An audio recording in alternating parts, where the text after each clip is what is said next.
Welcome to Korean Mallus. Unchained love എന്ന ഡ്രാമയുടെ 7ാമത്തെ എപ്പിസോഡിന്റെ തുടക്കത്തിൽ ദുവയുടെ നീക്കങ്ങളെക്കുറിച്ച് തന്നെ അറിയാൻ സമീപിക്കുകയാണ് ലിയാന്റെ ലക്ഷ്യം എന്ന് തെറ്റിദ്ധരിച്ച ഇൻലു അവന് പണി കൊടുക്കാൻ വേണ്ടി അവനോട് സൗഹൃദം ഉണ്ടാക്കാൻ തയ്യാറാണെന്ന് അവനെ അറിയിക്കുന്നു. വാൻവാന്റെ മനസ്സ് കീഴടക്കാൻ എന്താണ് ചെയ്യേണ്ടതെന്ന് ചോദിച്ചു പഠിക്കാൻ വേണ്ടിയാണ് അവൻ അവിടെ എത്തിയിരിക്കുന്നതെന്നാണ് പറഞ്ഞത്. മെങ് അവനെ സഹായിക്കാൻ തയ്യാറില്ലാത്തതുകൊണ്ടും എത്രയും പെട്ടെന്ന് അവനെ അവിടെ നിന്ന് ഓടിച്ചുവിടാൻ വേണ്ടിയും മനഃപൂർവ്വം അവന് പണി കിട്ടുന്ന രീതിയിൽ ഇൻലു കുറേ വഴികൾ പറഞ്ഞു കൊടുക്കുന്നുണ്ട്. പക്ഷേ അതൊക്കെ പണിയാണെന്ന് മനസ്സിലാക്കാതെ അവൾ പറഞ്ഞതുപോലെയൊക്കെ അവൻ ചെയ്യുന്നു. പലതവണ വാൻവാൻ്റെ കയ്യിൽ നിന്ന് ഇടിയും ചവിട്ടുമൊക്കെ കിട്ടിയിട്ടും അവൾ തനിക്ക് പണി തരികയാണ് എന്ന് ലിയാനും മനസ്സിലാക്കുന്നില്ല. അവൻ പിന്നെയും പുതിയ വഴികൾ ചോദിച്ചുകൊണ്ട് അവളുടെ അടുത്ത് തന്നെ എത്തുന്നു.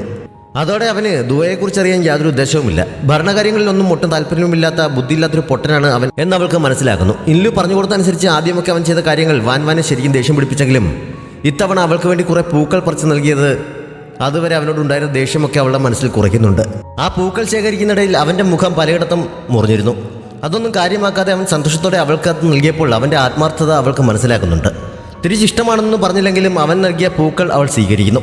ഇല്ലു ഇങ്ങനെ ലിയാനോട് അടുക്കാൻ ശ്രമിക്കുന്നതും അവനിട്ട് പണി കൊടുക്കുന്നതുമൊക്കെ അവളെ നിരീക്ഷിക്കാൻ ദുവോ ഏൽപ്പിച്ചിരുന്ന കാവോ കൃത്യമായി അവനെ അറിയിക്കുന്നുണ്ടായിരുന്നു. കാവോ അവിടെ വരുന്ന വിവരം ഇല്ലുവിന് അറിയില്ല എന്നാണല്ലോ അവർ വിചാരിച്ചിരുന്നത്. ഒരു ദിവസം രാത്രി ടോങ് കാവോ വരുന്നത് നോക്കി വെയിറ്റ് ചെയ്ത് അവനെ കാണുന്നു. അപ്പോഴാണ് ആദ്യം മുതലേ താൻ അവിടെ വരുന്ന കാര്യം അവർക്ക് അറിയാമായിരുന്നു എന്ന് അവൻ അറിയുന്നത്.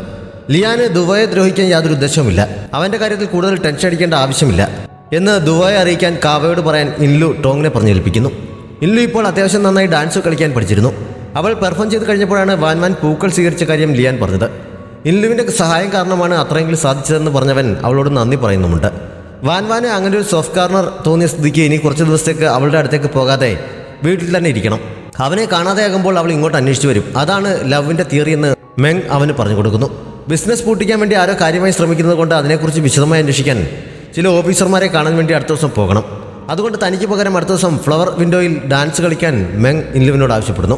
ഇല്ലു ലിയാനോട് അടുക്കാൻ ശ്രമിച്ചത് തനിക്ക് വേണ്ടി അവൻ്റെ ഉദ്ദേശത്തെക്കുറിച്ച് അറിയാൻ വേണ്ടിയായിരുന്നു എന്ന് കാവോ പറഞ്ഞറിഞ്ഞപ്പോൾ ദുവോയ്ക്ക് സന്തോഷമാകുന്നു. അടുത്ത ദിവസം അവളോട് മടങ്ങി വരാൻ പറയാൻ അവൻ പറഞ്ഞയക്കുന്നു. കാവോ അടുത്ത ദിവസം അവിടെ തറയപ്പോഴാണ് ഒരു കുട്ടി അവിടെ വരുന്നവർക്ക് വിൽക്കാനായി പൂക്കളുമായി നിൽക്കുന്നത് കണ്ടത്. കുട്ടിയുടെ വേഷം കണ്ടപ്പോൾ കഷ്ടം തോന്നി പുതിയൊരു ഡ്രസ്സ് വാങ്ങാനുള്ള ക്യാഷ് അതിന് നൽകി പൂക്കൾ മുഴുവൻ വാങ്ങി അവൻ മുന്നോട്ട് വന്നപ്പോഴാണ് പുറത്തവിടെ പോയി മടങ്ങി വരികയെന്ന ടോങ് അവനെ കണ്ടത്. മെങ്ങിനെ കാണാൻ എത്തുന്ന മറ്റുള്ളവരെ പോലെ അവനും പൂക്കൾ എറിയാൻ വേണ്ടി വന്നതാണ് തെറ്റിദ്ധരിച്ച് അവനെപ്പോലെയുള്ള യുഞ്ചകൾക്ക് ഇങ്ങനെയുള്ള സ്ഥലത്തൊക്കെ പോകാൻ കഴിയുമെന്ന് ചോദിച്ച് അവൾ അവനെ കളിയാക്കുന്നു. അവർ അവിടെ നിൽക്കുമ്പോഴാണ് ഇല്ലു മെങ്ങിന് പകരം വന്ന് ഡാൻസ് കളിച്ചിട്ട് പോയത്. മുഖം പറിച്ചിരുന്ന കൊണ്ടും അവളുടെ വേഷം മെങ്ങിനെ പോലെ ആയിരുന്നുകൊണ്ടും അത് അവളാണ് എന്ന് കാവോയ്ക്ക് ടോങ് പറഞ്ഞപ്പോഴാണ് മനസ്സിലായത്. അവൻ തിരികെ എത്തി അവളുടെ പെർഫോമൻസിൻ്റെ കാര്യം ദുവയെ അറിയിക്കുന്നു. അടുത്ത ദിവസം വീണ്ടും അവിടേക്ക് പോയി എന്തോ പറയാൻ അവൻ കാവോയോട് ആവശ്യപ്പെടുന്നുണ്ടെങ്കിലും ടോങ് കളിയാക്കിയത് കൊണ്ട് ഇനി അങ്ങോട്ടേക്ക് പോകില്ല എന്ന് കാവോ തീർത്തു പറയുന്നു. ഇല്ലുവിനെ കുറിച്ച് ചിന്തിച്ച് ദുബോയ്ക്ക് അന്ന് ഉറക്കം പോലും വരുന്നില്ല. അടുത്ത ദിവസം രാവിലെ തന്നെ അവൻ അങ്ങോട്ടേക്ക് പുറപ്പെടുന്നു. അതേസമയം എപ്പോഴും പുറകെ ഉണ്ടായിരുന്ന ലിയാനെ ഇപ്പോൾ എങ്ങും കാണാൻ പോലും ഇല്ലാത്തതുകൊണ്ട് വാൻവാൻ അവനെക്കുറിച്ച് അന്വേഷിക്കുന്നു. അപ്പോഴാണ് അവൻ ഡ്രീം ഹൗസിൽ താമസം തുടങ്ങിയെന്ന വിവരം അവൾ അറിയുന്നത്. അങ്ങനെ അവൾ അവനെ അന്വേഷിച്ച് അവിടെ എത്തുന്നു. പക്ഷേ കാവൽക്കാർ അവരെ അകത്തേക്ക് കയറ്റി വിടുന്നില്ല. അവൾ അകത്തേക്ക് കയറാനായി കാവൽക്കാരുമായി തർക്കിച്ചുകൊണ്ട് നിൽക്കുന്ന സമയത്താണ് ദുവോയും അവിടെ എത്തിയത്. അവർ അവനെയും അകത്തേക്ക് കയറ്റി വിടാൻ തയ്യാറാകുന്നില്ല. അവൻ പക്ഷേ അവർക്ക് കുറച്ച് പണം എറിഞ്ഞു കൊടുത്തിട്ട് വാതിൽ ചവിട്ടി തുറന്ന് അകത്തേക്ക് കയറുന്നു. വാൻവാൻ ആ വഴി പോകാതെ കാവൽക്കാരുടെ ശ്രദ്ധ തെറ്റിയ സമയത്ത് പുറകിലെ ഡോർ വഴി അകത്ത് കിടക്കുന്നു. മെങ് അവിടെ നിന്ന് സിത്താർ വായിക്കുന്നുണ്ടായിരുന്നു. വാൻവാൻ അവിടെ വന്നതൊന്നും അറിയാതെ ലിയാൻ ഉറക്കത്തിൽ നിന്നിട്ട് വന്ന് മെങ്ങിനോട് തൻ്റെ ബെൽറ്റ് എവിടെയെന്ന് അന്വേഷിക്കുന്നു. അവൻ്റെ വരവും ചോദ്യവും എല്ലാം കൂടി കണ്ടപ്പോൾ വാൻവാൻ ആകെ തെറ്റിദ്ധരിക്കുന്നു. അവൻ കണ്ടപ്പോഴേക്കും അവൾ ദേഷ്യപ്പെട്ട് അവിടെ നിന്ന് പോകാൻ തുടങ്ങിയെങ്കിലും അവൻ മറ്റുദ്ദേശത്തോടൊന്നുമല്ല ഇവിടെ വന്നത്. നിന്നെ വശീകരിക്കാൻ പഠിക്കാൻ വേണ്ടിയാണെന്ന് മെങ് പറയുന്നത് കേട്ട് അവൾ നിൽക്കുന്നു. പക്ഷെ ആകെ കയറി അവൾ അവനെ തല്ലനെ കുറെ ഓടിക്കുന്നുണ്ട്. മുൻവാതിൽ കൂടി അകത്ത് കയറിയ ദുവോ ഇൻലു പ്രാക്ടീസ് ചെയ്തുകൊണ്ടിരിക്കുന്നിടത്തേക്ക് ചെല്ലുന്നു. അവൻ വന്നറിയാതെ അവൾ ഡാൻസ് ചെയ്യുകയാണ്. അവളെ ശല്യപ്പെടുത്തേണ്ടെന്ന് കരുതി അവൻ അത് കണ്ടുകൊണ്ട് പതുക്കെ മുന്നോട്ട് ചെല്ലുന്നു. തുണി കാലിൽ ചുറ്റിക്കൊണ്ട് കളിക്കുന്ന ഒരു ഭാഗം എത്തിയപ്പോഴാണ് അവൻ അവളുടെ മുന്നിലെത്തിയത്. പ്രതീക്ഷിക്കാതെ അവനെ കണ്ടവൾ പെട്ടെന്ന് ബാലൻസ് തെറ്റി വീഴാൻ തുടങ്ങുന്നു. അവൾ നിൽക്കുന്ന മണ്ഡപത്തിന് ചുറ്റും വെള്ളം നിറച്ചിരിക്കുന്ന ഒരു ഭാഗമുണ്ട്.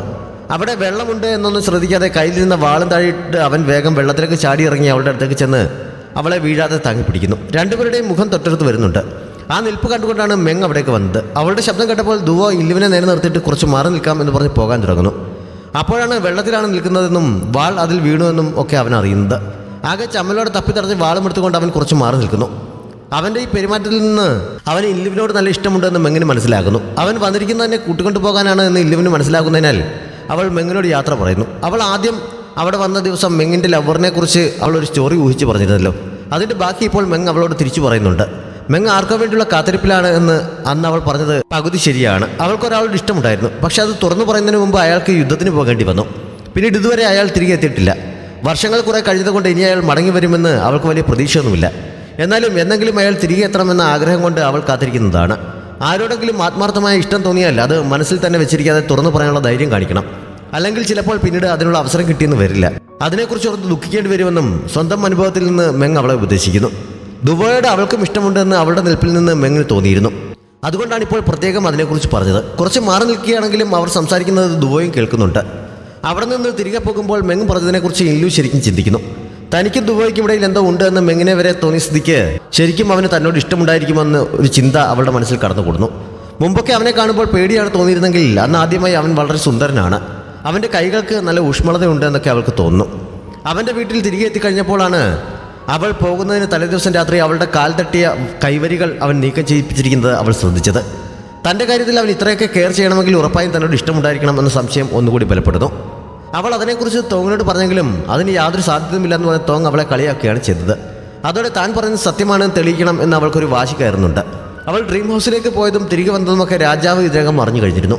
സുന്നാണ് അതിന് പിന്നിലെന്ന് അദ്ദേഹം അറിയുന്നു. ഇൻലു ആകെ ദേഷ്യത്തിലായിരിക്കുമെന്ന് കരുതി അദ്ദേഹം വിഷമിക്കുന്നത് കണ്ടപ്പോൾ അടുത്തു തന്നെ നടക്കാൻ പോകുന്ന ലാൻറ്റേൺ ഫെസ്റ്റിവൽ ദിവസം അവൾക്കൊപ്പം ചെലവഴിച്ചാൽ അവളുടെ ദേഷ്യമൊക്കെ മാറ്റി സന്തോഷിപ്പിക്കാൻ കഴിയും എന്ന് സുൻ ഉപദേശിക്കുന്നു. മുൻകൂട്ടി അതിനെക്കുറിച്ച് അവളോട് പറയാതെ അവൾക്ക് സർപ്രൈസ് നൽകാൻ മുറോങ് തീരുമാനിക്കുന്നു. ലിയാൻ ഇതിനിടയിൽ ദുബോയെ ചെന്ന് കണ്ട് വാൻവാനോട് മാപ്പ് പറയാൻ ഒരു അവസരം ഉണ്ടാക്കി തരണമെന്ന് റിക്വസ്റ്റ് ചെയ്യുന്നുണ്ടെങ്കിലും അവനതിന് തയ്യാറാകുന്നില്ല. തിരികെ പോകുമ്പോൾ ഇല്ലുവിനെ അവിടെ വെച്ച് കാണുന്നതിനാൽ ലിയാൻ അവളോട് സഹായം ചോദിക്കുന്നു. ദുബോയെ കൊണ്ട് സഹായിക്കാൻ എങ്ങനെയെങ്കിലും സമ്മതിപ്പിക്കണം എന്നാണ് അവൻ ആവശ്യപ്പെട്ടത്. ഇല്ലു ആദ്യം പറ്റില്ല എന്ന് പറഞ്ഞതാണെങ്കിലും അല്ലെങ്കിലും ഇങ്ങനെയുള്ള കാര്യങ്ങൾ ആവശ്യപ്പെടാനും മാത്രം അടുപ്പം അവൾക്ക് ദുബോയോടില്ലല്ലോ. അതുകൊണ്ട് വിട്ടേക്കാൻ അവൾ പറഞ്ഞപ്പോൾ അവൾക്ക് അത് ഫീൽ ചെയ്യുന്നു. ദുബോയ്ക്ക് താൻ സ്പെഷ്യലാണെന്ന് തെളിയിക്കാനുള്ള ഒരു അവസരം കൂടിയായിട്ടാണ് അവൾക്കിത് തോന്നിയത്. അതുകൊണ്ട് തന്നെ ലിയാന് വേണ്ടി അവൾ ദുബോയോട് സംസാരിക്കുന്നു. അവൻ താൻ പറയുമ്പോൾ അതിന് സമ്മതിക്കുമെന്നാണ് അവൾ പ്രതീക്ഷിച്ചത്. എങ്കിലും അവൾക്ക് നിരാശയാകേണ്ടി വരുന്നു. അവൻ റിജക്റ്റ് ചെയ്തതോടെ അവൾക്ക് ഇതൊരു ഈഗോ പ്രശ്നമായി മാറുന്നു. അവൻ്റെ സഹായമില്ലെങ്കിലും വാൻവാനിനോട് നേരിട്ട് സംസാരിക്കാൻ തീരുമാനിച്ച് അവളെ കാണാനായി കൊട്ടാരവാദത്തിൽ പോയി കാത്തു നിൽക്കാൻ തന്നെ അവൾ തീരുമാനിക്കുന്നു. അവളോട് പറ്റില്ല എന്നൊക്കെ പറഞ്ഞെങ്കിലും ദുവോ വാൻവാനെ കണ്ട് സംസാരിക്കുന്നു. പക്ഷേ ലിയാനെ അവളുമായി മീറ്റ് ചെയ്യണമെന്നല്ല അവൻ പറഞ്ഞത്. ലാൻറ്റേൺ ഫെസ്റ്റിവൽ കാണാൻ അവൾക്കൊപ്പം പോകാൻ ഇല്ലുവിന് താല്പര്യമുണ്ട് എന്നാണ് അവളോട് പറഞ്ഞത്. അതുകൊണ്ട് തന്നെ അവൾ പെട്ടെന്ന് സമ്മതിക്കുന്നു.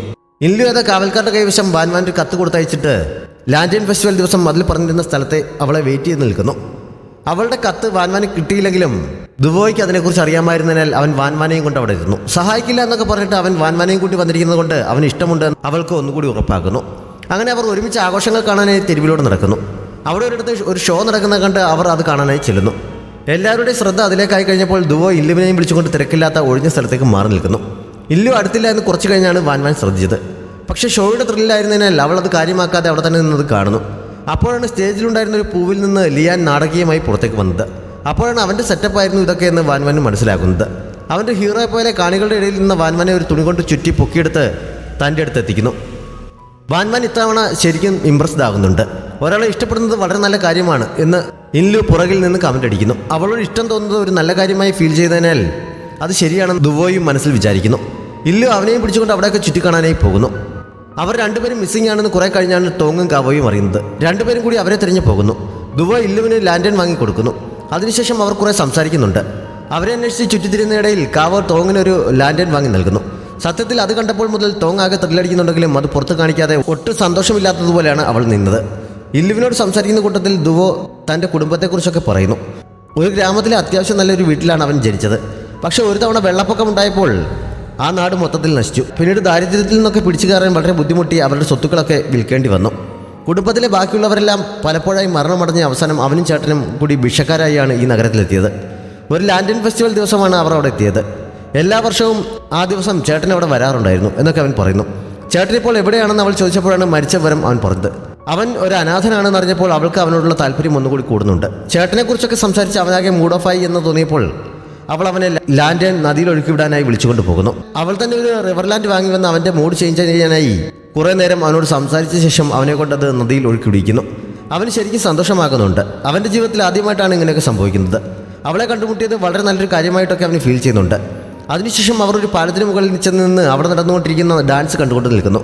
അവരെക്കാൾ നന്നായി ഞാൻ നൃത്തം ചെയ്യുമെന്ന് പറഞ്ഞ് ഇല്ലു അവിടെ നിന്ന് കൈയും കാലുമൊക്കെ അനക്കി സ്റ്റെപ്പ് അനുകരിക്കാൻ ശ്രമിക്കുന്നുണ്ട്. ദുബോ അത് ആസ്വദിച്ചുകൊണ്ട് അവളെ തന്നെ നോക്കി നിൽക്കുന്നു. അങ്ങനെ കുറേ സമയം നിന്നപ്പോൾ അവളോട് ഇഷ്ടം കൊണ്ട് അവളുടെ തലയിൽ തൊടാനായി അവൻ അറിയാതെ കൈ ഉയർത്തി പോകുന്നു. പക്ഷെ അവൻ തൊടുന്നതിന് മുമ്പേ തന്നെ രാജാവും സംഘവും ആർക്കരികിലേക്ക് എത്തുന്നു. നേരത്തെ പ്ലാൻ ചെയ്തതുപോലെ ഫെസ്റ്റിവൽ ദിവസം അവൾക്കൊപ്പം ചെലവഴിക്കാനായി അവളെ അന്വേഷിച്ചിറങ്ങിയതായിരുന്നു അദ്ദേഹം. ഡ്രീം ഹൗസിലേക്ക് അവൾക്ക് പോകേണ്ടി വന്നതിൽ തനിക്ക് യാതൊരു അറിവുമില്ലായിരുന്നു.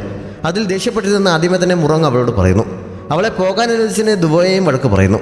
സ്വന്തം ഇഷ്ടപ്രകാരമാണ് പോയതെന്ന് പറഞ്ഞ് ഇല്ലു ഇടയ്ക്ക് കയറുന്നുണ്ട്. അവളെ കാണാൻ വേണ്ടി മാത്രമാണ് ഇന്നത്തെ ദിവസം കൊട്ടാരത്തിൽ നടക്കുന്ന വലിയ വിരുന്ന് പോലും ഒഴിവാക്കി ആരുടെയും ശ്രദ്ധയിൽപ്പെടാതെ അവിടെ എത്തിയിരിക്കുന്നത്. അത്രയും ആളുകൾക്കിടയിൽ അവളെ പെട്ടെന്ന് തിരിച്ചറിയാൻ കഴിഞ്ഞത് അവളോടുള്ള ഇഷ്ടം കൊണ്ടാണ് എന്നൊക്കെ മുറോങ് തൻ്റെ ഇഷ്ടം അറിയിക്കാനായി പറയുന്നു. ദുബോയ്ക്ക് അദ്ദേഹത്തിൻ്റെ വാക്കുകൾ വല്ലാതെ അസ്വസ്ഥത ഉണ്ടാക്കുന്നുണ്ടെങ്കിലും രാജാവായതുകൊണ്ട് എതിർത്തൊന്നും പറയാൻ കഴിയില്ലല്ലോ.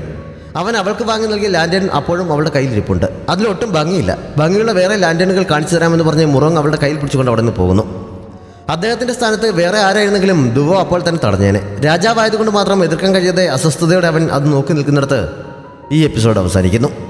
നമ്മുടെ ചാനൽ ഇതുവരെയും സബ്സ്ക്രൈബ് ചെയ്തിട്ടില്ലാത്ത കൂട്ടുകാർ സബ്സ്ക്രൈബ് ചെയ്യാനും ലൈക്ക് ചെയ്യാനും ഷെയർ ചെയ്യാനും മറക്കരുത്.